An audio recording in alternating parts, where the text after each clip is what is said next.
نحمده ونصلي على رسوله الكريم اما بعد فاعوذ بالله من الشيطان الرجيم بسم الله الرحمن الرحيم رب اشرح لي صدري ويسر لي امري واحلل عقدة من لساني يفقهوا قولي.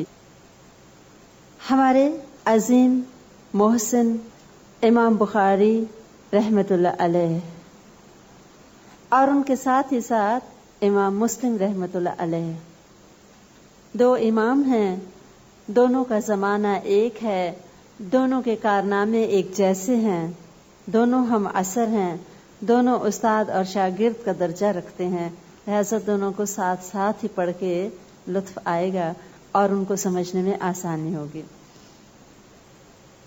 امام بخاری رحمۃ اللہ علیہ بخارا میں پیدا ہوئے، جو خراسان کا ایک شہر تھا.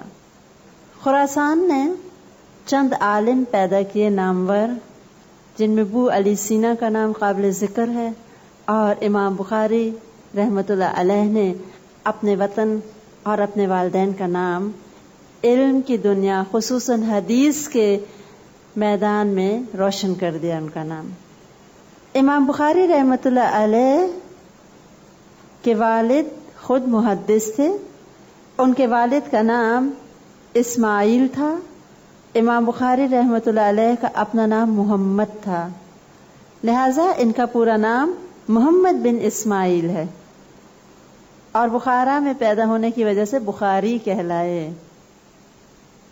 محمد بن اسماعیل بخاری چھوٹے سے تھے. ان کے والد بہت عالم انسان، بہت زیادہ حدیث کا علم جاننے والے اور سکھانے والے تھے. یہ بہت ہی چھوٹے تھے جب ان کے والد کا انتقال ہوا، اور مرتے وقت انہوں نے جو ترکہ چھوڑا، کہا کہ اس میں کسی حرام کمائی کا شبہ تک نہیں ہے. مکمل حلال کمائی اپنے بچے کے لیے چھوڑ کے گئے، بہترین علمی ورثہ چھوڑ گئے، اور جو دولت چھوڑ کے گئے وہ اچھی خاصی تھی، جس سے ان کی والدہ نے ان کی کفالت کی، اپنے بچے کی بہترین طریقے سے پرورش کی. والدہ ان کی بہت نیک، عابدہ، بہت زیادہ اللہ تعالیٰ کے آگے عاجزی کرنے والی، رو رو کے دعائیں کرنے والی اور بہت ہی نیک خاتون تھی. اور ہم دیکھتے ہیں کہ ماں اور باپ کی نیکی کس طرح اس بچے کی صورت میں اللہ تعالیٰ کا ایک انعام بن گئی کہ دنیا آج تک ان کا نام عزت سے لیتی ہے. امام بخاری رحمۃ اللہ علیہ کا بہت بڑا ہم سب پہ احسان وہ حدیث کی کتاب ہے جس کو صحیح بخاری کے نام سے ہم پہچانتے ہیں. امام بخاری رحمۃ اللہ علیہ کی پیدائش 194 ہجری میں ہوئی، 194 ہجری، دوسری صدی کا اختتام تھا. بہت ہی چھوٹے تھے. والدہ نے بہترین تربیت کے ساتھ اپنے بچے کے لیے بہترین تعلیم کا بندوبست کیا، اور بہت ہی چھوٹی سی عمر میں ان کو محدثین کی مجلس میں بھیجنے لگیں. کہتی ہیں کہ بچہ بہت چھوٹا تھا، اس کی آنکھیں دکھنے لگیں امام بخاری رحمۃ اللہ علیہ کی، اور دکھتے دکھتے یہ نوبت آئی کہ بینائی جاتی رہی، اندھے ہو گئے.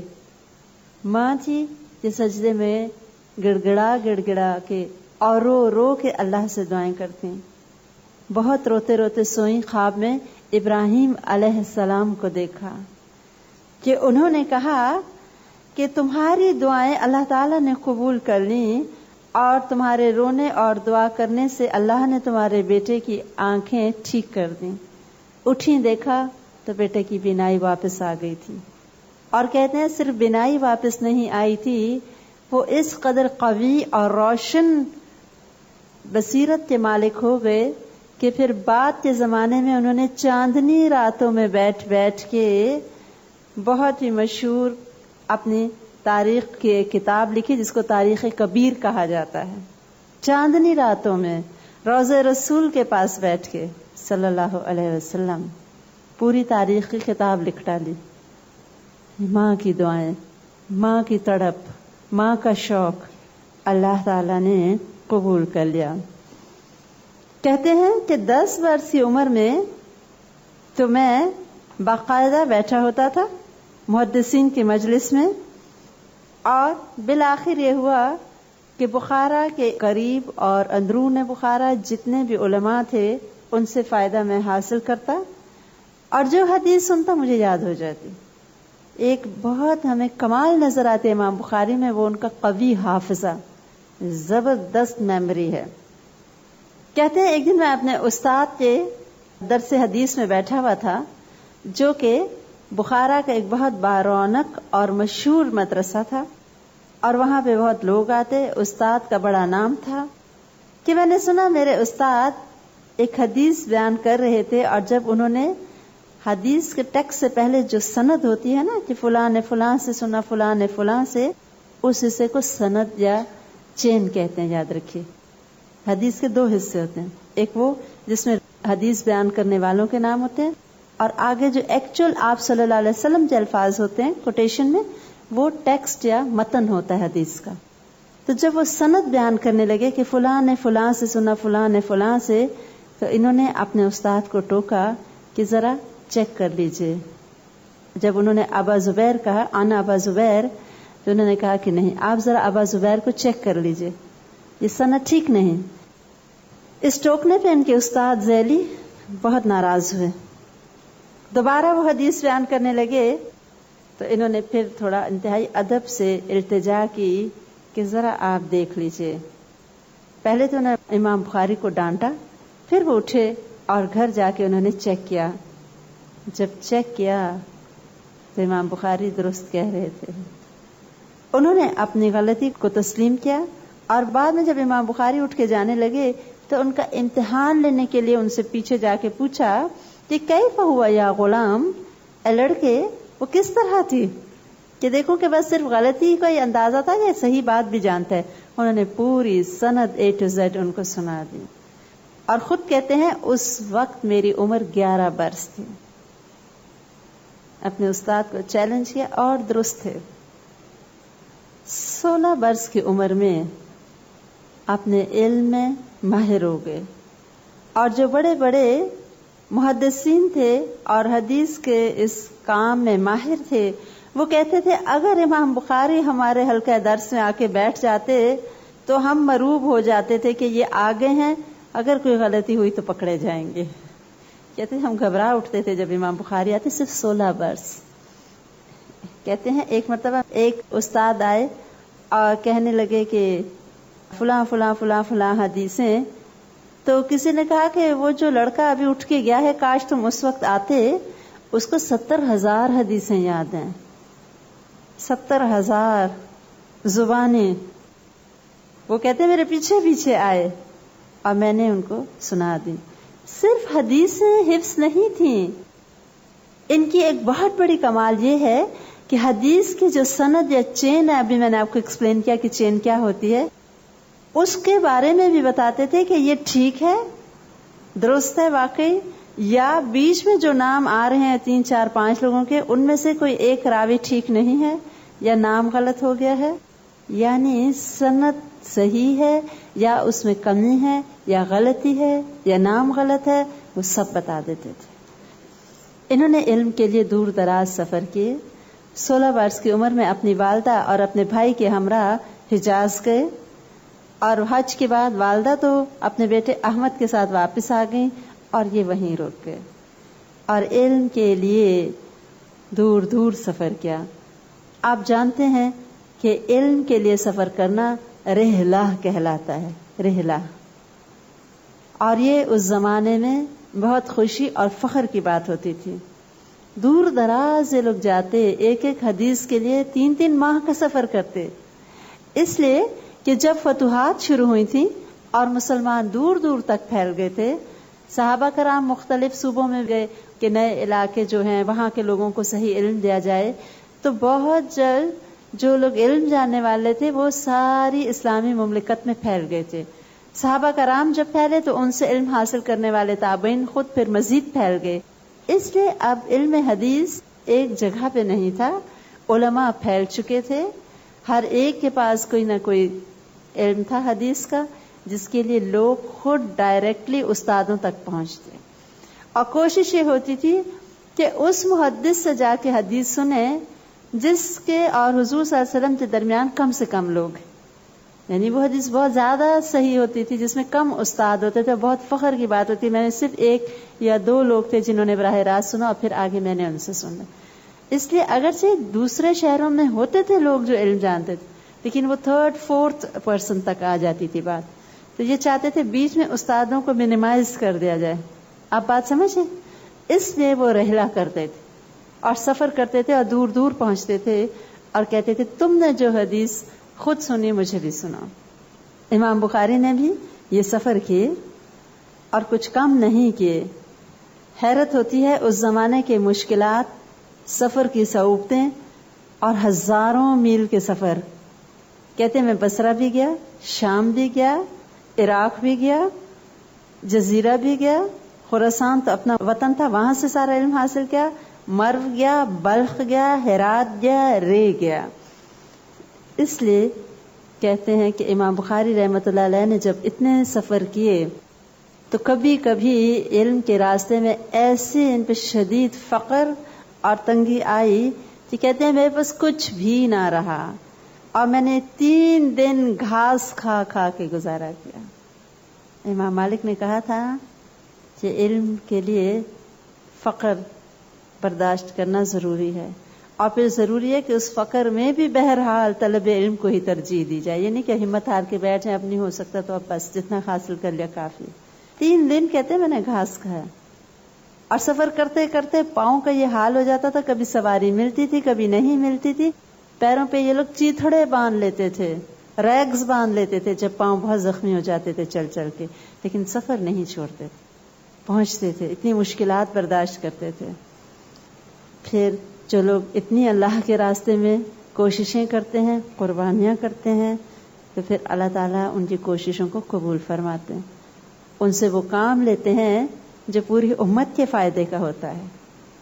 کہتے ہیں میں ایک دن اپنے استاد کے پاس بیٹھا تھا, انہوں نے کہا کہ چونکہ حدیث کی کمپائلیشن ہم پڑھ چکے, حضرت عمر بن عبدالعزیز نے لکھ کے بھیجا تھا اپنے گورنروں کو کہ تمام احادیث جمع کرو اور لکھ لو کہ مجھے خطرہ ہے حضور صلی اللہ علیہ وسلم کا علم اٹھ نہ جائے. اور حدیثیں جمع ہونی شروع ہو چکی تھی, موتا ہو چکی تھی تدوین, مختلف طریقے سے مسندیں لکھی گئی تھیں, لیکن جس طرح ان کے استاد کی خواہش تھی کہ کوئی, میں چاہتا ہوں صرف حضور صلی اللہ علیہ وسلم سے صحیح حدیثیں لکھ لے, کیونکہ موتا میں بھی ہم نے دیکھا کہ صرف حدیثیں نہیں ہیں, صحابہ کرام کے بھی اقوال ہیں اور اس کے علاوہ ان کے اپنے فتاوی بھی ہیں, تو حدیثوں کے ساتھ فتوے اور بہت سی چیزیں اور بھی موجود ہیں. انہوں نے کہا کہ میں چاہتا ہوں کوئی صرف صحیح حدیثیں حضور صلی اللہ علیہ وسلم کی جمع کر لے. اور شاگرد نے جب استاد کی فرما برداری کی تو اس کے حق میں یہ بات بہترین ثابت ہے. وہ کہتے ہیں اسی وقت میرے استاد کی یہ بات میرے دل میں بیٹھ گئی, میں یہ کام کرنا چاہتا تھا. اور پھر میں نے خواب میں دیکھا کہ حضور صلی اللہ علیہ وسلم پر سے میں پنکھا جھل جھل کے مکھیاں ہٹا رہا ہوں. ایک خواب کی تعبیر کرنے والے نے مجھے بتایا کہ حضور صلی اللہ علیہ وسلم کی ذات کے ساتھ جو جھوٹی اور غلط حدیثیں اٹیچ کر دی گئی ہیں تو ان سب کو چھانٹ کے ہٹاؤ گے. اور یہی کام انہوں نے کیا, اپنے خواب کی تعبیر پہ پورے صحیح نکلے. ان کے زمانے کے ایک عالم کہتے ہیں کہ میں نے ایک رات خواب میں حضور صلی اللہ علیہ وسلم کو دیکھا. آپ صلی اللہ علیہ وسلم چل رہے ہیں, جہاں سے آپ قدم مبارک اٹھاتے ہیں ایگزیکٹلی اسی جگہ پہ امام بخاری اپنا پاؤں رکھ دیتے ہیں. تو قدم قدم آپ صلی اللہ علیہ وسلم کے پیچھے چل رہے تھے. آپ کی ایک ایک بات, ایک ایک چیز کو امام بخاری رحمۃ اللہ علیہ نے جمع کیا, اس کی پراپرلی تدوین کی. اور کہتے ہیں کوئی حدیث میں نے صحیح بخاری میں ایسی نہیں لکھی کہ جس کو لکھنے سے پہلے میں نے نہا کے یا وضو کر کے 2 نفل نہ پڑھے ہوں. ہر حدیث پہ 2 نفل پڑھے. اور امام مالک رحمۃ اللہ علیہ نے کیا فرمایا تھا کہ حسن نیت کو بقا ہے. اور امام بخاری کی حسن نیت کو ہم دیکھتے ہیں الحمدللہ کتنا بقا ہے. آج تک ان کی کتاب ہے اور کتاب پہ کئی شرحیں لکھی ہوئی ہیں اور اس سے کتنی اللہ کی مخلوق فائدہ اٹھا رہی ہے کہ کہا جاتا ہے 2 کروڑ سے زیادہ لوگ بخاری پڑھتے ہیں. 2 کروڑ سے زیادہ ان کی روحانی اولاد ہے. اپنی اولاد تو ان کی کوئی نہیں ہے، لیکن روحانی اولاد اس قدر ہے. امام بخاری رحمۃ اللہ علیہ ایسے حافظے کے مالک تھے، دور دور اسلامی مملکت میں ان کے علم کی، حافظے کی دھومیں مچ گئیں، اور لوگ تھے کہ ان پہ ٹوٹے پڑتے تھے. ایک مرتبہ ایک صاحب کہتے ہیں کہ میں بصرہ کی جامع مسجد میں بیٹھا تھا، اتنے میں اعلان ہوا کہ اے علم والو، محمد بن اسماعیل تمہارے شہر میں آئے ہوئے ہیں. کہتے ہیں ان کا نام یوسف بن مروزی ہے جو یہ بات بتا رہے ہیں. تو یوسف بن مروزی کہتے ہیں میں نے دیکھا کہ ستون کے پیچھے ایک نوجوان نماز پڑھ رہا ہے جس کی داڑھی میں سفیدی کا کوئی شائبہ تک نہیں، بالکل ینگ انسان ہے. اور جو ہی اس نے سلام پھیرا دیکھا کہ خلقت اس پہ ٹوٹ پڑی، پتہ چلا کہ یہی ہے محمد بن اسماعیل بخاری. کہتے ہیں میں بھی جا بیٹھا اور لوگوں نے بہت اصرار کیا کہ ہمیں حدیث سنائے، ہمیں حدیث سنائے. کہا ٹھیک ہے، کل کا دن مقرر کر لو، میں انشاءاللہ تم لوگوں کو حدیث بیان کروں گا. کہتے ہیں وقت مقرر ہوا اور پھر ایک منادی کرنے والے نے اعلان کیا، اے بصرے والو، کل فلاں فلاں جگہ امام بخاری درس حدیث کریں گے. کہتے ہیں اگلے دن خلقت ٹوٹی پڑتی تھی، علماء، فقیہ، محدثین، اور حدیث کا شوق آپ دیکھیں اس زمانے میں کتنا ہے کہ ایک دن کے نوٹس پہ خلقت کا ایک ہجوم جمع ہو گیا. صرف علماء نہیں، عام لوگوں میں بھی دلچسپی، شوق ہی یہ ہوتے تھے. کہتے ہیں اس کے بعد میں نے دیکھا کہ یہ نوجوان اٹھے اور انہوں نے کہا اے بصرے والو، میں جوان ہوں، تم نے مجھے حدیث بیان کرنے پہ اصرار کیا ہے، میں تمہیں حدیث بیان کروں گا آج، اور وہ حدیثیں بیان کروں گا جو تمہارے ہی شہر کی ہیں لیکن تمہارے پاس نہیں. لوگ حیران ہو کے جب وہ حدیثیں بیان کرنے لگے کہ ان کے اپنے شہر کے لوگوں کی بیان کردہ انہی کو معلوم نہیں تھی. اور یہ جو ایک نوجوان بخارا سے آئے تھے، کہاں بصرہ اور کہاں بخارا، اور وہاں آ کے ان کے شہر کی حدیثیں ان کو بیان کرتے ہیں. جب ان کا نام بہت ہوا، ان سے حسد کرنے والے بھی بہت پیدا ہوئے. لیکن امام بخاری رحمۃ اللہ علیہ فرماتے تھے کہ میں غیبت سے اتنا بچتا ہوں کہ مجھے امید ہے کہ اللہ تعالیٰ سے جب میں ملوں گا تو غیبت پہ مجھ پہ محاسبہ نہ ہوگا. مجھے امید ہے کہ اللہ سے ملوں گا اور غیبت کا محاسبہ مجھ سے نہ ہوگا. اتنا ڈرتے تھے غیبت سے کہ دل کی جو بات تھی اس پہ بھی گھبرا اٹھتے. ایک مرتبہ ابو معاشر نامی ایک نابینا تھے جو حدیث بیان کر رہے تھے. حدیث بیان کرتے ہوئے جیسے خوشی اور شوق میں خوب سر بھی ہلا رہے تھے اور ہاتھ بھی ہلا رہے تھے. امام بخاری رحمۃ اللہ علیہ سن رہے تھے. بعد میں ان کے پاس گئے اور کہنے لگے ابو معاشر مجھے معاف کر دو. انہوں نے کہا آپ نے کیا کیا جس کی آپ معافی مانگ رہے ہیں مجھ سے؟ کہتے ہیں تم جب حدیث بیان کر رہے تھے تو تم خوب شوق میں اور جذبے میں سر بھی ہلا رہے تھے، ہاتھ بھی ہلا ہلا کے حدیث بیان کر رہے تھے، تو میں جی میں مسکرا اٹھا تھا تم پہ. تم مجھے معاف کر دو. دل میں مسکرایا تھا. اور انہوں نے کہا اللہ آپ پہ رحم کرے، میں نے آپ کو معاف کیا، انشاءاللہ اللہ تعالیٰ آپ سے مواخذہ نہ کرے گا. ان کے والد نے تو بہت ترکہ چھوڑا تھا، لیکن خود یہ بہت کم اپنے معاش میں بھاگ دوڑ کرتے تھے. کسی نہ کسی شخص کو اپنی رقم دے دیتے تھے کمیشن پہ کہ تم کاروبار کرو، منافع میں سے کچھ مجھے دے دو، کچھ تم رکھ لو. 20,000 درہم انہوں نے ایک شخص کو دیے اور وہ سارے کے سارے کھا گیا.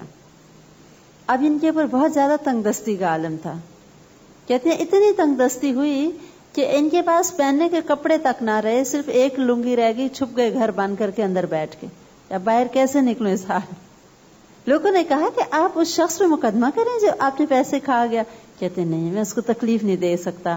ہوتے ہوتے جو ان کے بہت زیادہ ماننے والے تھے ان میں سے کوئی سرکاری حکمرانوں کو جانتا تھا، انہوں نے اپنے طور پہ جب کہا تو سرکاری حکام نے اس شخص کو بلوایا اور ٹھیک ٹھاک پوچھ گچھ شروع ہوئی. ان کو پتا چلا تو کہنے لگے کیوں اس کو تکلیف دی، میں خود ہی اس کو معاف کر دیتا. حکام کو کہلا بھیجا آپ اس کو معاف کر دیں، میں اپنا معاملہ خود طے کر لوں گا. اور اس شرط پہ اس کو رہائی دلوائی کہ وہ صرف 10 درہم مہینے کے مجھے دے دیا کر، صرف 10. اور وہ کہتے ہیں راوی کہ پوری عمر اس شخص نے ان کو ایک حبہ تک نہ دیا، یعنی 20,000 درہم میں سے 10 درہم بھی ان کو نہ دیے، اور پھر بھی انہوں نے اس کو معاف کر دیا. کہتے ہیں بہت ہی زیادہ وسیع القلب تھے، احسان کرنے والے تھے، اور طالب علموں پہ خصوصاً احسان کیا کرتے تھے. بڑے مہمان نواز. ایک مرتبہ انہوں نے پوری گائے ذبح کی اور 100 لوگوں کی دعوت کی، اور جو لوگ دعوت میں شریک تھے وہ کہتے ہیں گوشت کے ساتھ ہمیں روٹی دی گئی، اور 3 درہم کی روٹیاں امام بخاری نے منگوائیں. اس زمانے میں 1 درہم کا 2 سیر آٹا آ جاتا تھا. 6 کلو آٹے کی روٹیاں بنی اور پوری گائے ذبح کی گئی اور لوگوں کو بلوا کے دعوت دی گئی. آپ صلی اللہ علیہ وسلم سے بے پناہ محبت کرتے تھے، کیسے نہ کرتے. یہ محبت تو تھی جس نے اتنا بڑا کام ان سے کروایا. محبت کے بغیر اطاعت، پیروی اور عمل بہت مشکل ہو جاتا ہے. جہاں سنتوں پہ بہت پابندی سے عمل کرتے تھے، وہاں ایک مرتبہ ایک راوی کہتے ہیں میں نے دیکھا امام بخاری نے اپنے لباس میں حضور صلی اللہ علیہ وسلم کے منہ مبارک رکھے ہوئے تھے. اتنی محبت کہ آپ کے بال اپنے ساتھ رکھا کرتے تھے، اور سنتوں پہ بہت عمل. ایک مرتبہ انہوں نے ایک رباط مہمان سرا بنوائی. اس زمانے میں لوگ پیسے نہیں لیتے تھے مہمانوں کو ٹھہرانے پہ. جو ہوٹلز ہوتے تھے مسلمانوں میں، مہمان سرائیں فری ہوتی تھیں، مفت ہوتی تھیں، کہ مسافر آئیں، ٹھہریں اور ان کو سہولت ہو. اور امام بخاری رحمۃ اللہ علیہ خود ان کے ساتھ اینٹیں ڈھو ڈھو کے لاتے، اور بہت خوشی سے، جذبے سے. اور اس وقت ان کا بڑا نام ہو چکا تھا، بہت بڑے عالم تھے. بہت زیادہ ان کے اسٹوڈنٹس سے جو ان سے محبت کرتے تھے وہ کہتے تھے کہ آپ چھوڑ دیجئے، ہم اٹھا لیں گے. کہتے تھے کیوں؟ حضور صلی اللہ علیہ وسلم جب مسجد نبوی کی تعمیر فرما رہے تھے، آپ صلی اللہ علیہ وسلم خود بھی صحابہ کرام کے ساتھ اینٹیں ڈھو ڈھو کے لاتے تھے. اور ایک صحابی تھے جو اوروں کی نسبت بہت قوی تھے، وہ ڈبل اینٹیں اٹھاتے تھے لوگوں کی نسبت. آپ صلی اللہ علیہ وسلم ان سے بہت پیار سے پیش آتے، زیادہ پیار کرتے، یعنی وہ زیادہ کوشش کر رہے تھے اللہ کے راستے میں. تو کہتے تھے کہ کیوں نہ میں سنت پہ عمل کروں، کیوں میں اس اجر سے محروم رہ جاؤں. کسی کو اپنے کام کے لیے تکلیف نہ دیتے. ایک مرتبہ کہتے ہیں کہ ان کے ساتھ ایک کوئی سویا ہوا تھا ساتھی اور نوجوان تھا. کہتے میں نے دیکھا کہ 20 مرتبہ سے زیادہ امام بخاری اٹھے، اور اٹھ کے انہوں نے اپنا چراغ خود درست کیا. ساری رات لکھتے رہے ہوں گے بیٹھ کے. کہتے ہیں میں نے ان کو کہا کہ آپ مجھے جگا دیتے، آپ نے خود کیوں تکلیف کی، میں جو اپنے پاس اسی کام کے لیے لیٹا ہوا ہوں. کہتے نہیں، تم نوجوان ہو اور مجھ سے زیادہ تمہارے اوپر نیند طاری ہے، تمہیں حق ہے آرام کرو، میں کیوں تمہیں بے آرام کروں. خود اٹھتے اور بار بار اپنا چراغ ٹھیک کر لیتے. بہت زیادہ خدا ترس، رحم دل، انصاف پسند. عبداللہ بن محمد السیارفی کہتے ہیں میں ایک دفعہ محمد بن اسماعیل بخاری رحمۃ اللہ علیہ کی خدمت میں ان کے مکان پر حاضر تھا. آپ کی لونڈی آئی اور آپ کی طرف سے نکل چلی. اس کے پاؤں سے ٹھوکر لگی دوات کو اور روشنائی گر گئی. امام بخاری نے غصے سے کہا کیف تمشین، کس طرح تو چلتی ہے؟ لونڈی بڑے اطراء کی شوخی سے کہنے لگی راستہ نہ ہو تو کیسے چلوں. کہتے ہیں امام بخاری نے یہ جواب جب سنا تو غصہ کرنے کی بجائے فرمایا جا، میں نے تجھے آزاد کر دیا. سیافی کہتے ہیں میں نے کہا کہ یا ابا عبداللہ، ان کی کنیت تھی، اگرچہ یہ ان کا بیٹا نہیں تھا لیکن کنیت کا رواج تھا. یا ابا عبداللہ، اس نے تو آپ کو غصہ دلانے والی بات کی اور آپ نے غصہ کرنے کی بجائے اس کو آزاد کر دیا. کہتے ہیں ہاں، اس نے اپنے نفس کو راضی کیا اور میں نے اپنے کو، یعنی اس کا جس بات پہ دل چاہ رہا تھا اس نے وہ کیا مجھے غصہ دلانے پہ، اور میرا دل چاہ رہا تھا کہ میں احسان کا معاملہ کروں. واللہ یحب المحسنین. کہتے ہیں ایک مرتبہ ابو حفص نے، جو امام بخاری کے والد کے خاص شاگرد تھے، امام بخاری رحمۃ اللہ علیہ کی خدمت میں بعض تاجروں کو بھیجا. ان تاجروں نے شام آ کر 5,000 نفع دے کر ان کا مال خریدنا چاہا. امام صاحب نے فرمایا آج آپ تشریف لے جائیں، میں صبح اس پہ پختہ بات کروں گا. صبح ہوئی تو ان سے پہلے دوسرے تاجر آ پہنچے اور انہوں نے 5,000 کے بجائے 10,000 کا نفع پہ ان کا مال خریدنا چاہا. انہوں نے ان تاجروں کو یہ کہہ کے واپس کر دیا کہ رات کو جو تاجر میرے پاس آیا تھا میں نے اس کو مال دینے کی نیت کر لی تھی، چنانچہ اب وہ پہلے والا تاجر ہی مال لے گا، اگرچہ ڈبل منافع مل رہا تھا، نہیں دیا۔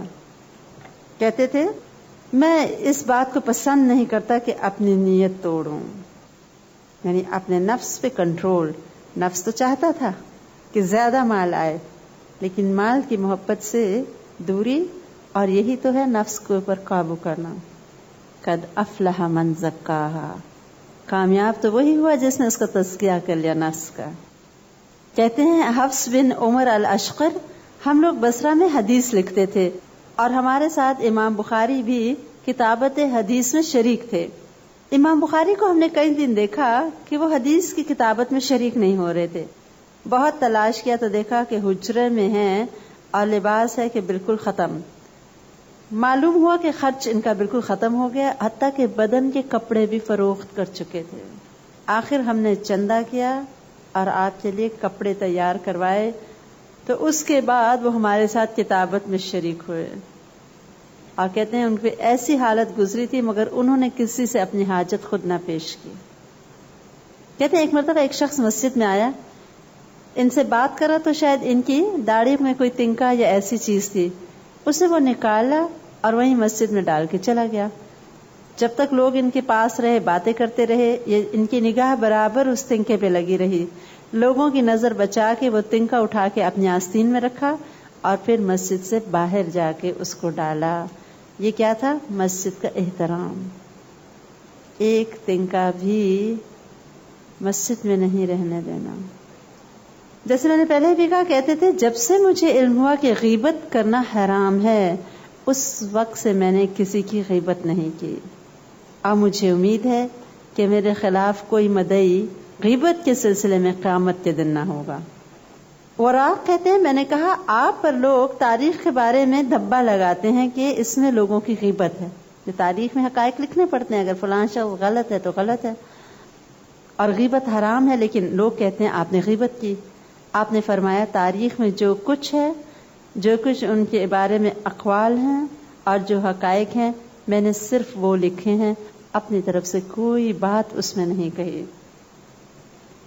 اور احتیاط کا یہ حال تھا کہ کہتے ہیں کہ جب ان کو کسی حدیث کی صحت کا پورا یقین ہو جاتا تھا کہ صحیح حدیث ہے، اس کے باوجود بھی کہتے ہیں کہ استخارہ کرتے تھے اور استخارہ کر کے پھر صحیح حدیث کو اپنی کتاب میں لکھ لیتے تھے۔ بغداد میں جب ان کی بہت دھوم مچ چکی تھی، ان کو بلوایا گیا۔ کہتے ہیں کہ بے شمار لوگ آئے۔ بغداد کے علماء نے ایک طرح سے امام بخاری کا ٹیسٹ لینا چاہا، کیونکہ بغداد اس وقت علم کا مرکز تھا۔ کہا جاتا ہے صرف اس وقت اس شہر میں 400 ماہر ڈاکٹرز تھے، سب کہتے ہیں نا اسپیشلائزڈ، صرف MBBS نہیں، اسپیشلسٹ۔ کہتے ہیں اگر صرف ڈاکٹرز 400 تھے اس وقت، تو آپ اندازہ کر لیجئے کہ علماء کتنے ہوں گے اس شہر میں۔ انہوں نے امام بخاری کو بلوایا اور علماء نے پہلے سے ان کا امتحان لینے کی غرض سے 10 شاگردوں کو لے کے ان کو 10 احادیث یاد کروا دی۔ اب کہا کہ جب امام بخاری آئیں تو تم لوگ باری باری اپنی حدیثیں سنانا اور کہنا ہمیں بتائیے اس حدیث کے بارے میں آپ کیا کہتے ہیں۔ لیکن حدیثیں ان کو اس طرح یاد کروائی گئیں اسٹوڈنٹس کو کہ ان کی سند اور اس کے جو متن تھا ان کو ملا دیا، یعنی چین اور ٹیکسٹ کو مکس کر دیا۔ مثلا چین کسی اور حدیث کی اٹھا لی اور ٹیکسٹ کسی اور کا لے لیا۔ 100 حدیثیں اسی طرح مکس کر کے اسٹوڈنٹس کو سکھا دی گئیں۔ اب جب امام بخاری رحمۃ اللہ علیہ آئے، خلقت تھی کہ ایک ہجوم تھا اور لوگ کہ ہم علم حاصل کر لیں امام بخاری سے۔ جب وہ بیٹھے تو اسٹوڈنٹس نے کہا کہ ہم آپ سے کچھ احادیث کے بارے میں پوچھنا چاہتے ہیں، کہا بیان کرو۔ پہلا شاگرد اٹھا، اس نے 10 پہلی حدیث سنائی، غلط ملط مکسڈ، سن کے کہتے ہیں لا ادری، میں نہیں جانتا۔ دوسری اس نے سنائی، کہا لا ادری، میں نہیں جانتا۔ تیسری حتیٰ کہ پوری 10 سنا دیا، چونکہ وہ سب مکسڈ اپنے یہی کہتے رہے میں نہیں جانتا۔ پھر دوسرا اسٹوڈنٹ اٹھا، اس نے اپنی 10 حدیثیں سنائیں، یہی کہتے رہے میں نہیں جانتا۔ ہوتے ہوتے پوری 100 احادیث سننے کے بعد اور لوگ کے حیران کہ 100 حدیثیں سن کے کہتے ہیں میں نہیں جانتا، جو ان کا تو اتنا نام ہے، اور وہ یہی کہتے رہے لا ادری، کوئی پرواہ نہیں کہ لوگ میرے بارے میں کیا سوچیں۔ اس کے بعد جب ان کی حدیثیں ختم ہو گئیں تو پہلے طالب علم سے کہا تم نے پہلے یہ حدیث یوں پڑھی تھی، پوری غلط حدیث سنائی اس کو کہ تم نے یوں پڑھی تھی، درست حدیث یوں ہے، اور پوری 100 احادیث اور اسی اسٹوڈنٹ کو پوائنٹ آؤٹ کر کے زبانی اس کی سنائی ہوئی غلط حدیث سنا کے پھر اس کو کہتے درست یوں ہے، اور پوری 100 احادیث ان کو درست کر کے سنا دیں۔ اور نہ صرف یہ کہ عوام بلکہ علماء کے دل میں ان کی محبت، عزت اور قدر جاگ اٹھی کہ واقعی جیسا نام ہے ویسے اللہ تعالیٰ نے ان کو علم دیا ہے۔ ان کی بہت تعریفیں ہیں، چند کوٹیشنز آپ کو سنا دیتی ہوں۔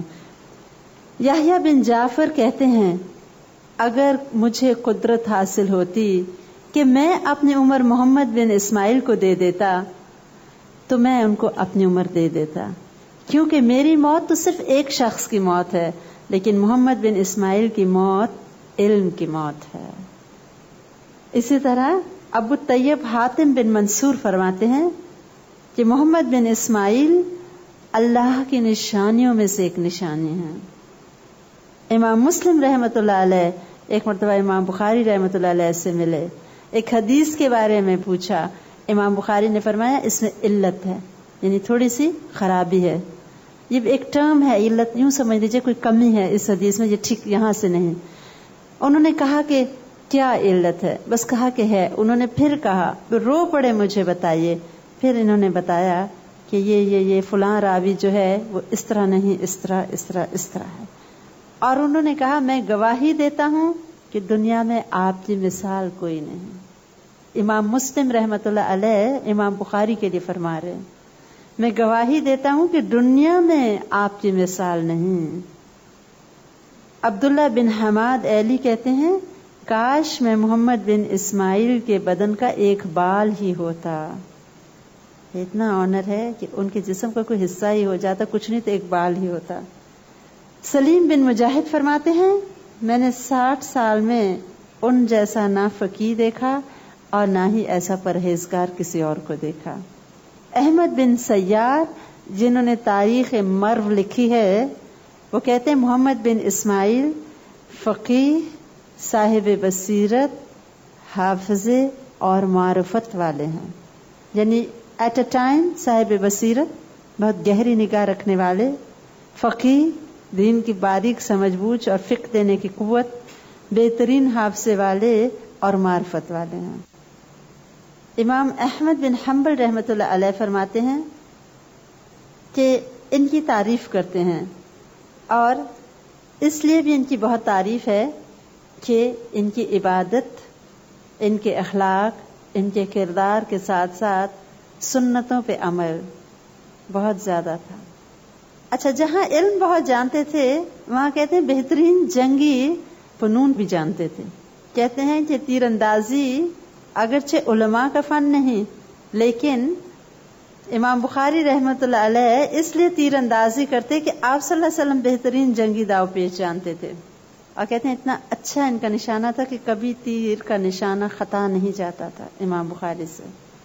وراق کہتے ہیں میں نے کبھی امام بخاری رحمۃ اللہ علیہ کا تیر خطا ہوتے ہوئے نہیں دیکھا، حالانکہ مدتوں ان کی صحبت میں رہا۔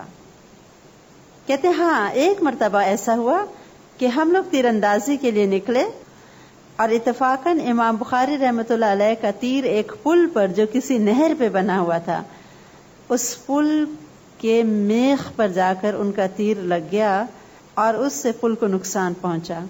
امام بخاری رحمۃ اللہ علیہ فوراً سواری سے اتر کے پل کے پاس تشریف لے گئے، تیر کو میخ سے نکالا اور ہم کو آواز دی۔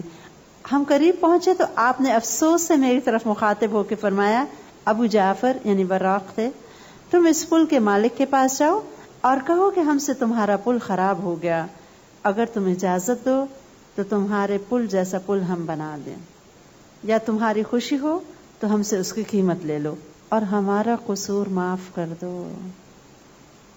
پل کے مالک حمید بن الاخضر نے کہلا بھیجا کہ امام بخاری کو میرا سلام کہو اور عرض کرو کہ کوئی حرج نہیں، میرا سارا مال اور دولت آپ پر قربان ہے، آپ کچھ فکر نہ کریں۔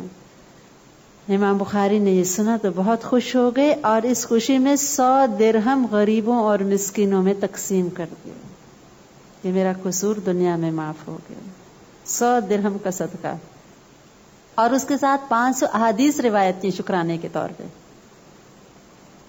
وہ جو میں نے آپ سے بھی واقعہ بیان کیا، جو مہمان سرا بنوائی گئی تھی، بخارا کے باہر تھی اور اینٹیں ڈھوتے، اور لوگوں نے کہا کہ آپ کو کیا ضرورت ہے اتنی محنت کی؟ کہتے تھے ھذا الذی ینفعنی، یہی تو وہ کام ہے جو مجھے فائدہ دے گا۔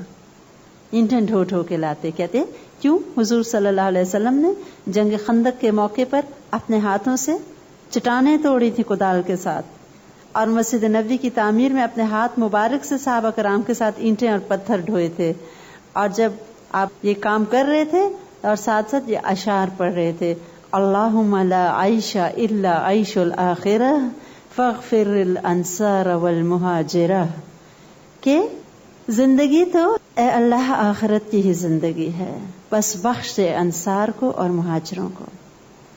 اور آپ دیکھیں کہ اس وقت بھی جب اینٹیں ڈھو رہے ہیں تو ساتھ ساتھ حدیث بیان کر رہے ہیں، اور یہ پتہ چلتا ہے کہ حدیث پہ عمل کرتے ہوئے یہ کام کر رہے تھے۔ اور جب مہمان سرا تیار ہو گئی، وہ مہمان خانہ جو مسافروں کے لیے مفت ایک چیز تھی، تو پھر خوب بڑی دعوت انہوں نے کی اس خوشی میں۔ کہتے ہیں لوگوں کے ساتھ نماز پڑھتے تو ہلکی پھلکی نماز پڑھتے، لوگوں پہ بوجھ نہ پڑے، اور 20 رکعت پڑھایا کرتے تھے۔ اس کے بعد تنہا جب نماز پڑھتے تو پھر آدھی رات تک اس طرح پڑھتے، نماز کے 3 راتوں میں قرآن پاک پورا کر دیتے تھے اپنا، اور کہتے تھے اس میں کیا شک ہے کہ رمضان کے دنوں میں قرآن نازل کیا گیا، شہر رمضان الذی انزل فیہ القرآن، اللہ نے فرما دیا ہے۔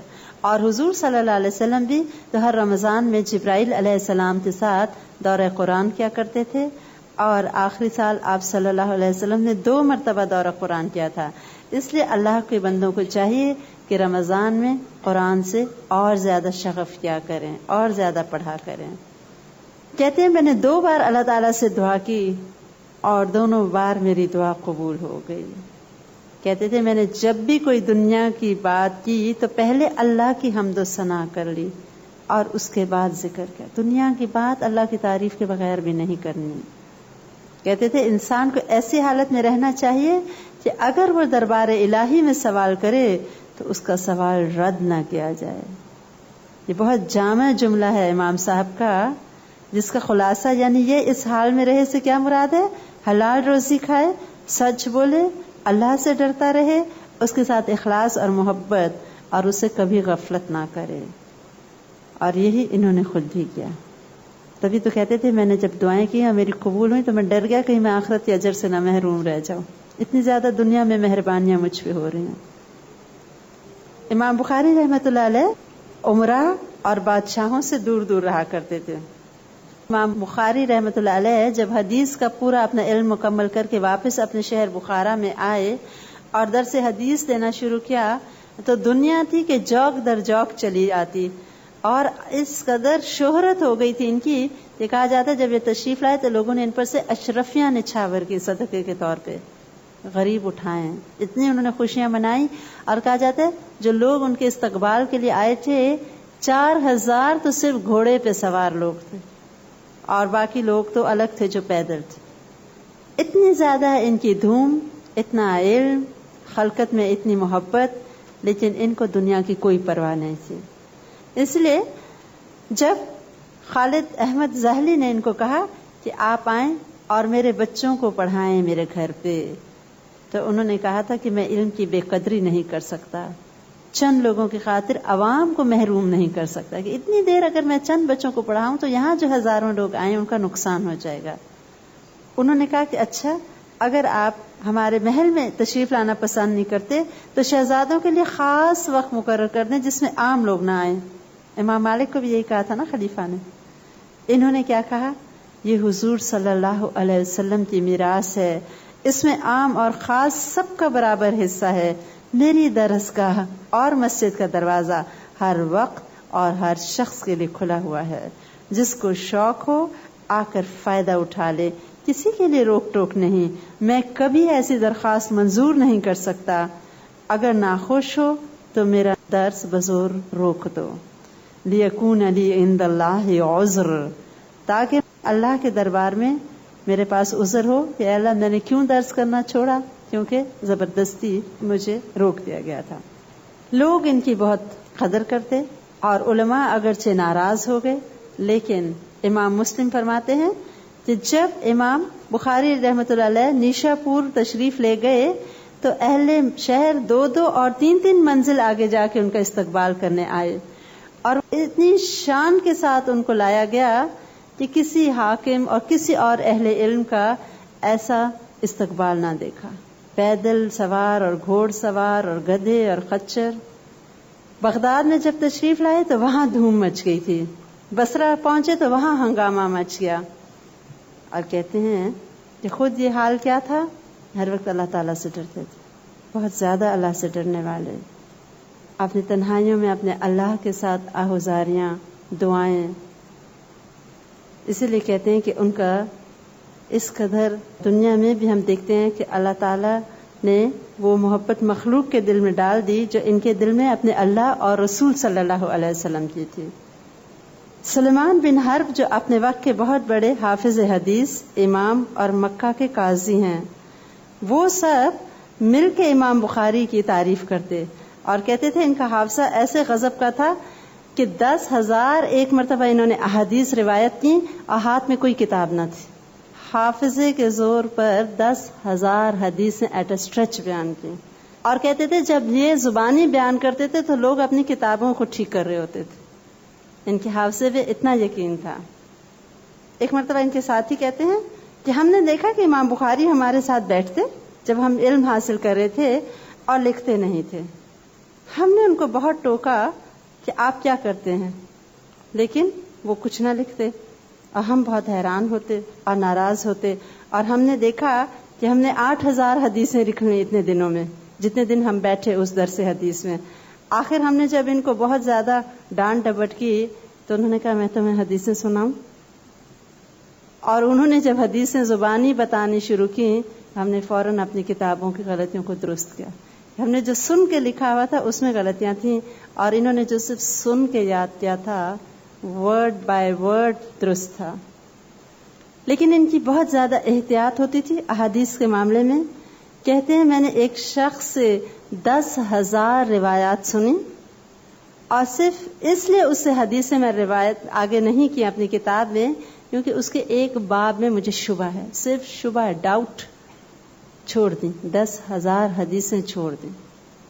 کہتے ہیں کئی لاکھ حدیثیں انہوں نے سنی، جمع کی، لیکن جب بخاری کو لکھنے لگے تو پھر اس میں سے چنتے گئے اور لاکھوں حدیثوں میں سے بالآخر چن کے تقریباً 7,500 حدیثوں کو سلیکٹ کیا کہ بالکل صحیح وہ حدیث جس کے راوی صحیح ہیں، ان میں کوئی کمی نہیں، جو راوی بہت اعلیٰ اخلاق، کردار، انصاف پسند، سچا، امانت دار، پرہیزگار، تقوی والا، ان سے حدیثیں لیتے تھے.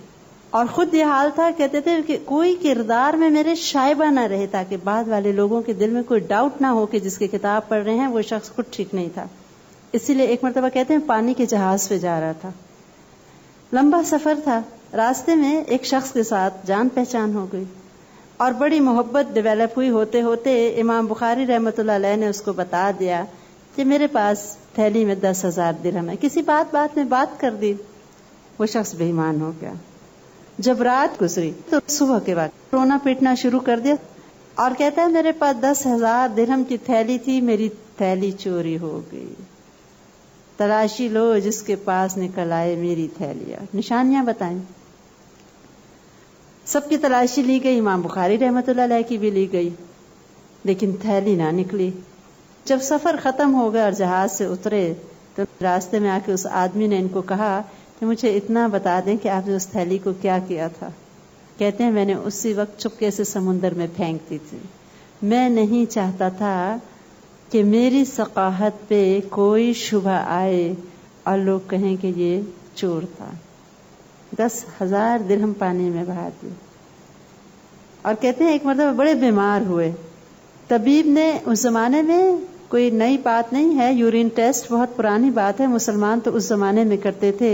طبیب نے ان کے پیشاب کا تجزیہ کیا، انالیسس کیا، اور کہا کہ کئی سال ہو گئے انہوں نے صرف روٹی کھائی ہے، خالی سوکھی روٹی. ان کا علاج یہ ہے کہ اب پراپر کھانا کھائیں. تب مانے کہ ہاں مجھے اتنے سال ہو گئے میں نے صرف خالی روٹی کھا کھا کے گزارا کیا. سارا پیسہ علم پہ جو لگ جاتا تھا. چاندنی راتوں میں کتابیں لکھ رہے ہیں اور دن میں اور چلتے اور پھرتے اور اتنا سفر کر رہے ہیں، اور آپ دیکھیں کہ علم کی خدمت ساتھ ساتھ ہے. کہیں ہم نہیں دیکھتے کہ ان کے علم میں کوئی تکلیف رکاوٹ بنی ہو. ہم تو ایک رات نہ سو سکیں تو پریشان ہو جاتے، سارا دن دماغ گھومتا رہتا ہے، کلاس میں بھی ہم سوتے رہتے ہیں. لیکن ان کو دیکھیں سفر بھی کر رہے ہیں، بھوک بھی ہے، پیاس بھی ہے، صعوبتیں بھی ہیں، گرمی ہے، سردی ہے، لیکن علم کے کام میں کوئی چیز خلل نہیں ڈالتی. ان کے ایک چیز جو ہمیں بہت زیادہ ملتی ہے وہ ہے کہ اپنے نفس پہ کنٹرول، نفس پہ بہت زیادہ کنٹرول رکھتے تھے. اور جب عبادت کرتے تھے تو پھر کوئی چیز کہتے ہیں مجھے محسوس ہی نہیں ہوتی تھی. ایک مرتبہ کہتے ہیں نماز پڑھ رہا تھا، نماز پڑھنے کے بعد لوگوں کو کہتے ہیں ذرا دیکھنا نا کیا ہوا ہے مجھے. انہوں نے دیکھا کہ ان کا جسم کا حصہ سوجا ہوا تھا. 17 مرتبہ ایک زنبور نے ان کو نماز کی حالت میں کاٹا. 17 ٹائمز. اس کو آپ بمبل بی کہتے ہیں یا واسپ کہتے ہیں. 17 مرتبہ. اور کہتے ہیں کہ سب جو ہمیں پتہ بھی نہیں چلا ان کو حالت نماز میں کوئی تکلیف بھی پہنچے. جب ان کے جسم کو دیکھا اور سوجا ہوا اور وہ کاؤنٹ کیا گیا اس کے ڈنگ تو 17 مرتبہ اس نے کاٹا ہوا. ان کو کوئی چیز تکلیف محسوس نہیں ہوتی تھی جب وہ نماز میں ہوتے تھے. کہتے ہیں بہت ہی اعلی حوصلے والے، بہت اچھا بلند حوصلہ، بہت ہمت والے، بہت وسیع دماغ اور بہت کشادہ دل، اور اس کے ساتھ ساتھ دنیا سے بہت بے نیاز، بہت زیادہ تقوی والے، بہت علم و فراست والے. اسی طرح ایک مرتبہ ان سے امتحان سمرقند بخارا میں بھی لیا گیا، سمرقند میں، اور علماء نے 400 احادیث اسی طرح ملا کے ان سے ٹیسٹ لیا جیسے بغداد والوں نے لیا تھا، اور انہوں نے سب کو درست کر کے ٹھیک سے بیان کر دیا. امام بخاری رحمۃ اللہ علیہ کے ساتھ ساتھ امام مسلم رحمۃ اللہ علیہ کا ذکر کرنا اس وقت بہت مناسب ہے، کیونکہ ان دونوں کا ایک، جیسے میں نے کہا کہ ایرا ہے، ہم عصر ہیں. امام مسلم رحمۃ اللہ علیہ وہ بھی خراسان کے شہر نیشاپور میں پیدا ہوئے تھے، اور 203 یا 206 ہجری میں پیدا ہوئے. پوری عمر ان کی 55 سال تھی. 261 میں انہوں نے نیشاپور میں انتقال کیا. ان کے والدین نے اپنے بیٹے کی بہترین تربیت کی، اور ایسی تربیت کی کہ آخری سانس تک امام مسلم رحمۃ اللہ علیہ پرہیزگار اور دیندار تھے. کبھی کسی کو اپنی زبان سے برا نہ کہا پوری عمر، نہ کسی کو مارا پیٹا، اور نہ ہی کبھی کسی کی غیبت کی. ان کو بھی اللہ تعالیٰ نے غیر معمولی ذہانت اور قوت حافظہ عطا کی تھی، اور تھوڑے ہی عرصے میں انہوں نے جب علوم کی طرف توجہ کی تو احادیث نبی صلی اللہ علیہ وسلم کی تعلیم حاصل کرنے کے بعد پھر اس علم کو آگے عام کیا. کہتے ہیں کہ اس زمانے میں محمد بن یحییٰ ذہلی نیشاپوری تھے، اور ایک اور بہت مشہور محدث تھے یحییٰ بن یحییٰ نیشاپوری. ان دونوں کو ائمہ حدیث سمجھا جاتا تھا. ان کا حلقہ درس بہت وسیع تھا، یہاں تک کہ امام بخاری بھی ان کے پاس علم حاصل کرنے آتے تھے. اور امام بخاری کے ساتھ ساتھ امام مسلم بھی آتے تھے. گویا دونوں کے استاد ایک ہو گئے، اور دونوں ایٹ اے ٹائم اسٹوڈنٹس تھے، ایک ہی استاد تھے. کہتے ہوتے ہوتے امام بخاری رحمۃ اللہ علیہ کو امام ذہلی کے ساتھ کسی بات پہ نزاع ہو گیا، اختلاف ہو گیا. جیسے وہ مسئلہ تھا فتنہ خلق قرآن والا، کہ قرآن مخلوق ہے، اور کہا جاتا تھا کہ نہیں مخلوق نہیں ہے، بلکہ صحیح بات یہ کہ اللہ کا علم ہے. اسی طرح امام ذہلی کہتے تھے کہ لفظ جو ہے قدیم ہے. اس بات پہ فتنہ بڑھا. اور بالآخر امام بخاری نے بہت سمجھایا، امام ذہلی نہ مانے تو امام ذہلی اتنے ناراض ہو گئے، انہوں نے اپنے حلقہ درس میں اعلان کر دیا کہ کوئی شخص امام بخاری سے نہ ملے۔ امام ذہلی بہت بلند پایا محدث سے اس وقت، اور نیشا پور میں ان کی دھاک تھی، اس سے لوگوں نے ان کے حکم کی تکمیل کی اور امام بخاری کے پاس آنا جانا چھوڑ دیا، لیکن امام مسلم برابر آتے جاتے رہے۔ شاگردوں نے امام ذہلی سے شکایت کی کہ یہ آپ کے پاس بھی آتا ہے اور ادھر بھی جاتا ہے۔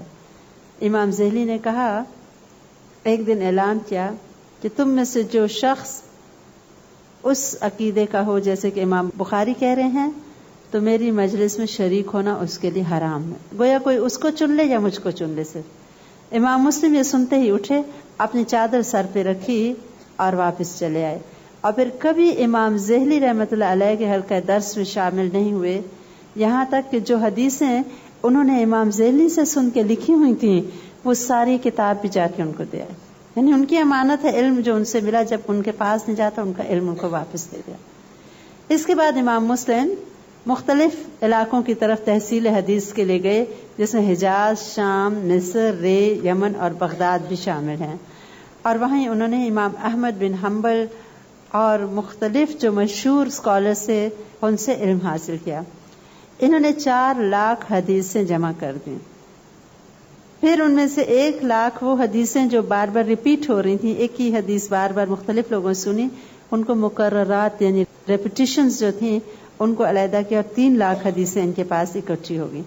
پھر 3 لاکھ حدیثوں میں سے دوبارہ سلیکشن کی کہ جو بالکل صحیح ہوں، ان کو چن چن کے 12,000 سے کچھ زیادہ حدیثوں کا انتخاب کیا اور باقی کو چھوڑ دیا، اور پھر وہ مشہور صحیح حدیث کی کتاب لکھی جو امام مسلم رحمۃ اللہ علیہ کے نام سے، صحیح مسلم کے نام سے مشہور ہے۔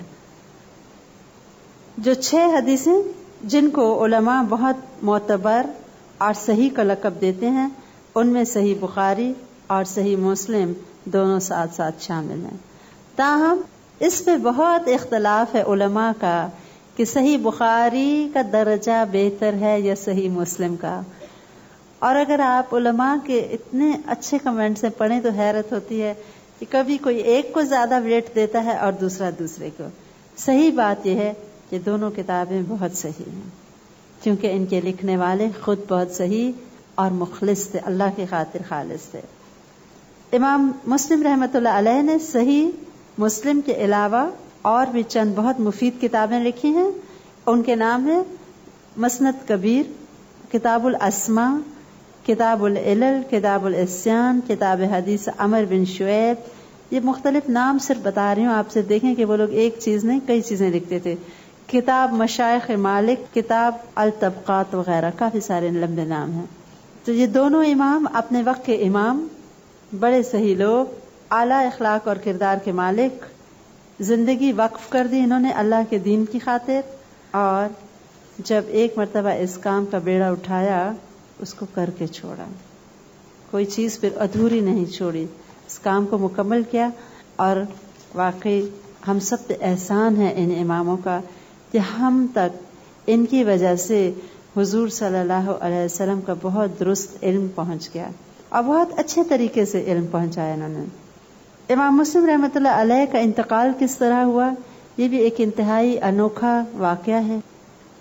ایک مرتبہ کسی نے ان سے کوئی حدیث کے بارے میں سوال کیا، انہوں نے کہا کہ میں تلاش کر کے بتاؤں گا۔ گھر آئے اور اپنی تمام حدیثوں کی جو کلیکشن تھی وہ دیکھتے رہے اور وہ ڈھونڈتے رہے جو اس شخص نے پوچھی ہوئی تھی۔ ان کے وہیں کتابوں کے پاس کھجوروں کا ٹوکرا تھا، یہ کھجوریں کھاتے رہے اور ڈھونڈتے رہے، کھاتے رہے اور ڈھونڈتے رہے، بہت دیر گزر گئی حدیث نہ ملی، کہ حتیٰ کہ بہت دیر بعد جب دیکھا تو پورا ٹوکرا کھجوروں کا کھا گئے، اس چیز سے بیمار ہو گئے، اور پھر بالآخر کہتے ہیں کہ یہی بیماری ان کے انتقال کا سبب بنی۔ 55 برس سے کچھ اوپر تھے کہ بہت گراں قدر علم کی خدمت کر کے دنیا سے رخصت ہوئے۔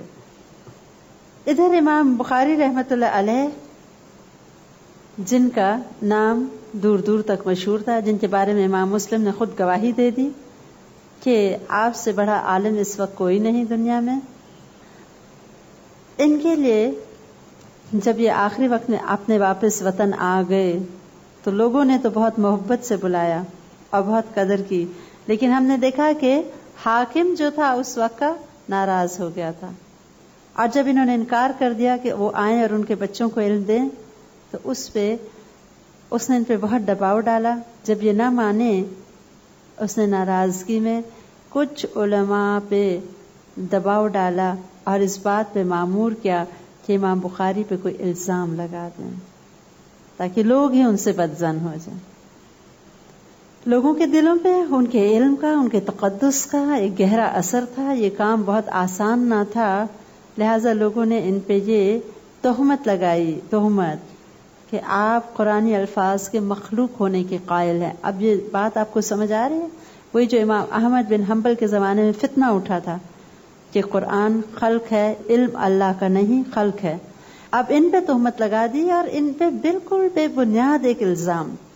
لیکن یہ تہمت لگانے کے بعد اب شہر میں ایک ہنگامہ مچ گیا اور ساتھ ہی سرکاری حکم آیا کہ آپ شہر چھوڑ دیں. وہ شہر جہاں سے یہ اٹھے، علم کی روشنیاں پھیلائیں، یہاں آ کے لوگوں کو فائدہ اٹھایا، اسی شہر سے نکل جانے کا حکم. اور یہی تو سنت رہی ہے. حضور صلی اللہ علیہ وسلم کو بھی تو حق بات بولنے پہ مکہ سے نکالا گیا تھا. جب یہ شہر چھوڑ کے نکلے تو بہت تکلیف میں تھے.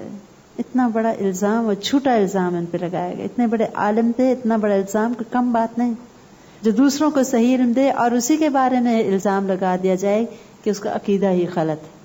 کہتے ہیں نکلتے ہوئے انہوں نے ان کو بددعا دی تھی، اور کہتے ہیں ان کی بددعا رنگ لائی. حاکم جو تھا اس پہ اس وقت خراسان کے حکمران نے کسی بات پہ ناراض ہو کے اس کو گدھے پہ بٹھایا. جس بخارا کے حاکم نے ان کو نکالا تھا اس کو خراسان کے حکمران نے ناراض ہو کے گدھے پہ بٹھایا اور پھر قید کیا، اور اسی قید میں کہتے ہیں مر گیا. اسی طرح ہر وہ شخص جو ان کو نکالنے میں ملوث تھا ان کو انتہائی بد انجام دیکھنا پڑا، اور ان کی اولاد اور گھر والوں کو بھی ناقابل بیان ذلت اٹھانی پڑی. امام صاحب جب بخارا سے نکلے تو بے قند پہنچے. یہ بھی ایک جگہ تھی، وہاں پہ بھی ان لوگوں نے یہ جو بہتان شروع ہوا تھا وہاں بھی یہ فتنہ پہنچایا. اور امام صاحب کی آمد سے پہلے ہی خبر بے قند میں پہنچ چکی تھی.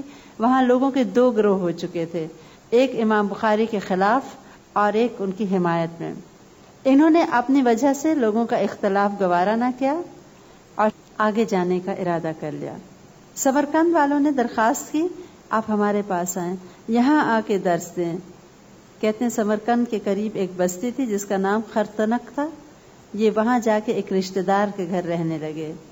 عبد القدوس بن المختار کہتے ہیں خرتنک پہنچ کے ایک روز میں نے ان کو تہجد کی نماز کے بعد دعا کرتے ہوئے سنا. کہتے ہیں اللہ تیری زمین باوجود کشادہ ہونے کے مجھ پر تنگ ہو گئی ہے، مجھے اپنے پاس بلا لے. اللہ تعالیٰ نے دعا قبول کر لی اور چند ہی دنوں کے بعد کہتے ہیں کہ بہت شدید بیمار ہو گئے. اور اتنے بیمار ہوئے کہ جب سمرقند والوں نے بہت زور دیا کہ آپ ہمارے پاس آئیں، یہ تو تہمت غلط ہے، بے بنیاد ہے، ہم سب اتفاق کرتے ہیں اس بات پہ، اور بہت زور دیا، تو انہوں نے سمرقند کی طرف جانے کا ارادہ کیا. سواری منگائی، اپنے جوتے پہنے، عمامہ باندھا، اور دو لوگوں نے مل کے ان کو بازو سے تھاما.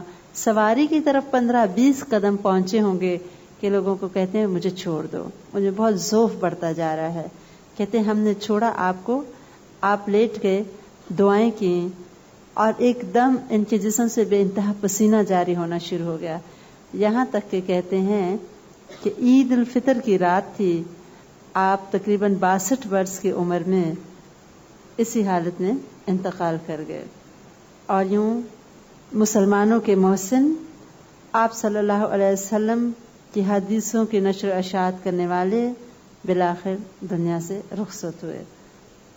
کہتے ہیں جب ان کو دفن کیا گیا تو اس کے بعد ان کی قبر سے نہایت تیز خوشبو پھیلی، اور مورخین کہتے ہیں کہ وہ خوشبو اتنی تیز تھی کہ عنبر اور مشک سے بھی زیادہ بڑی ہوئی تھی. اس خوشبو کی اتنی شہرت ہوئی کہ دور دور سے لوگ اس خبر کی تصدیق کے لیے ان کی قبر پہ آتے اور پھر تھوڑی سی مٹی اٹھا لیتے تبرک کے طور پہ. اس طرح بستی والوں کو خوف ہوا کہ یہ نہ ہو کہ قبر کی مٹی باقی نہ رہے، اس کی حفاظت کی گئی اور قبر گھیر دی گئی تاکہ لوگ قبر سے مزید مٹی نہ اٹھائیں۔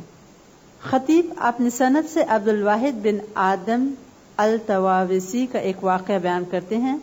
وہ کہتے ہیں میں نے خواب میں حضور صلی اللہ علیہ وسلم کو دیکھا، آپ کے ساتھ صحابہ کرام کی ایک جماعت ہے اور آپ ایک جگہ کسی کے انتظار میں کھڑے ہیں۔ میں نے سلام کر کے عرض کیا کہ کس کا انتظار ہے؟ فرمایا محمد بن اسماعیل کا۔ کہتے ہیں چند روز بعد مجھے امام بخاری کے انتقال کی خبر معلوم ہوئی تو میں نے اپنی خواب کا اور ان کے وفات کا وقت ملایا تو وہ امام صاحب کے انتقال کا وہی وقت اور وہی دن نکلا جو میں نے خواب میں دیکھا تھا۔ حضور صلی اللہ علیہ وسلم انتظار کر رہے ہیں۔ اسی طرح امام مسلم کے بارے میں آتا ہے کہ جب ان کا انتقال ہوا تو ان کے ایک ساتھی نے ان کو خواب میں دیکھا تو پوچھا کہ کیا معاملہ ہوا آپ کے ساتھ؟ کہا مجھے اس جز کی وجہ سے بخش دیا گیا۔ کہتے ہیں جب میں نے دیکھا ان کے ہاتھ میں جو جز تھا وہ صحیح مسلم کا جز تھا، تو یہ جو اتنی خدمتیں کی وہ اس طرح قبول ہوئیں۔ اب باقی خواب بھی کہتے ہیں سچا خواب نبوت کا 46واں حصہ ہوتا ہے۔ یہ تھے ہمارے دونوں امام جو ہمارے لیے مشعل راہ 2 کتابیں چھوڑ گئے۔ اللہ تعالیٰ کی کتاب کے بعد جو کتابیں بہت صحیح سمجھی جاتی ہیں ان میں حدیث کی کتابیں ہیں، اور ان میں ان 2 کتابوں کا بھی خاص طور پہ ذکر آتا ہے جن کو اسہل کتاب کہا جاتا ہے، یعنی کتابوں میں سے بہت صحیح کتابیں۔ اللہ تعالیٰ ان لوگوں سے راضی ہو اور ان پہ اپنی رحمتیں اور برکتیں نازل فرمائے۔ السلام علیکم ورحمۃ اللہ وبرکاتہ۔